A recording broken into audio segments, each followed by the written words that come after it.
यहाँ से गुजरा। एक वकील ऐसा वकील था, इतना बड़ा वकील था, हालांकि नौजवान था, बूढ़ा भी नहीं था, नौजवान था लेकिन था वकील था।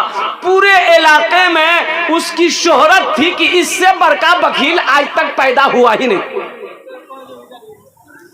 1 रुपया का सिक्का वो बाजार लेके जाता था, अब पूरे मार्केट घूम लेता था, 10 गो 5 गो चाय पी के दूसरे का पान खा के वो घर आ जाता था। सिक्का हफ्तों गुजर जाता था, खर्चा नहीं होता था। शादी किया, शादी करके आया और बीवी को सामने बिठाया। बीवी से बोला कि हंसो तुरा मालूम जो हमें खाना में की खाई। तो बीवी बोले कि हमरा की बताते की खाई जाए। बोले सुन लिख है हमें की खाई। बीवी बोली कि बोलिए क्या क्या खाइएगा आप, जो खाइएगा वही बनाएंगे। बोले कि नहीं सुनो, गोश्त हम नहीं खाते हैं, मछली हम नहीं खाते हैं, अंडा हम नहीं खाते हैं, दूध दही हम नहीं खाते हैं, साग सब्जी हम नहीं खाते हैं, यानी साग सब्जी में कोई सब्जी नहीं खाते हैं। तो बीवी बोली ते खाई जागी। बोले मैं खाली दाल खाइए। तो बीवी बोली कि दाल आप खाइएगा, हम थोड़े खाएंगे। बोले नहीं खाना पड़ेगा, इस घर में वही बनेगा जो हम चाहेंगे। तो बीवी बोली कि ठीक है, आप मेरे शौहर हैं, आपकी फरमा बरदारी करना मेरी जिम्मेदारी है। ठीक है दाल ही बनाएंगे। और कुर्बान ये 3-4 महीना लगातार सुबह दाल, दोपहर दाल, रात दाल, तीनों टाइम के दाल खेलो जाओ बाबू, कैदी फेल हो जाएगा। बीवी बोले ने किसी दिन बहुत मन करे जा माछ खाने ली, लट्ठी लेके खड़ा हो जाए, चुपचाप रहो खाली दाल बनेगा। अब ये अच्छी पीती घराने की लड़की थी, 7 भाई की इकलौती बहन थी। 3 महीना में ये बच्ची सूख के कांटा हो गई, हड्डी हड्डी नजर आने लगा बदन। 3 महीने के बाद मैके गई तो भाइयों ने जब अपनी बहन की शक्ल को देखा तो भाइयों ने कहा कि की गए दैया बीमार चलेगी। अरे हड्डी नजर आ रहा, खाना नहीं खज लगी। तो बच्ची आंसू नहीं रोक पाई। बोले भैया कौन बखीला बियाह करेला, खाली दाल खिलावी भैया हमरा। बोले कना गोश माछ। बोले नहीं गोश माछ नहीं भैया, गोश माछ को देख बोली ना लाठी लगा मारे जिलो। बोला अच्छा ठीक है, आंसू पोछो और दाल हमरा से निकाली दी। दाल निकाल देंगे।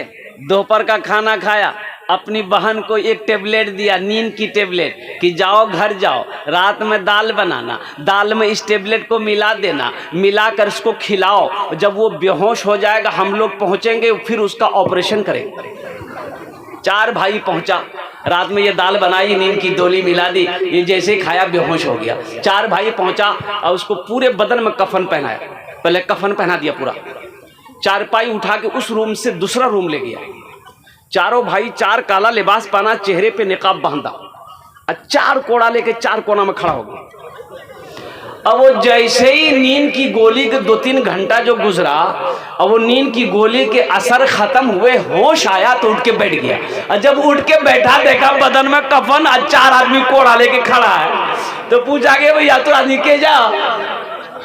तो बोला हमरा से के जी, उतरा बाद हम पता चली तू हम लोग फरिश्ता हैं, तुम मर चुके हो, तुम अब उस दुनिया में नहीं हो, उस दुनिया से इस दुनिया में आ गए हो, जल्दी तैयार हो जाओ मेरे सवालों का जवाब देने के लिए। बोला कैसा सवाल?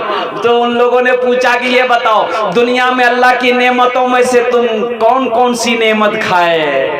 बोला भैया खाली दाल खिला। बोला काहे गोश्त काहे न खाए? बोला नहीं गोश्त नहीं खाए। बोला 50 कोड़ा मारो इसको। अब 50 कोड़ा यहाँ है। अब वो 50 कोड़ा जैसे ही खत्म हुआ फिर दूसरा सवाल किया, मछली खाए थे? बोला नहीं खाए थे। बोला फिर 50 कोड़ा मारो। 100 कोड़ा में बेहोश हो गया। इन लोगों ने कफन खोला, जहां सोया हुआ था ले जाके चारपाई रख दिया। ये लोग चले गए। सुबह 10 बज गया। ओ नींद नहीं खुल रही इसकी, नींद खुलेगी? 100 कोड़ा यहाँ जी।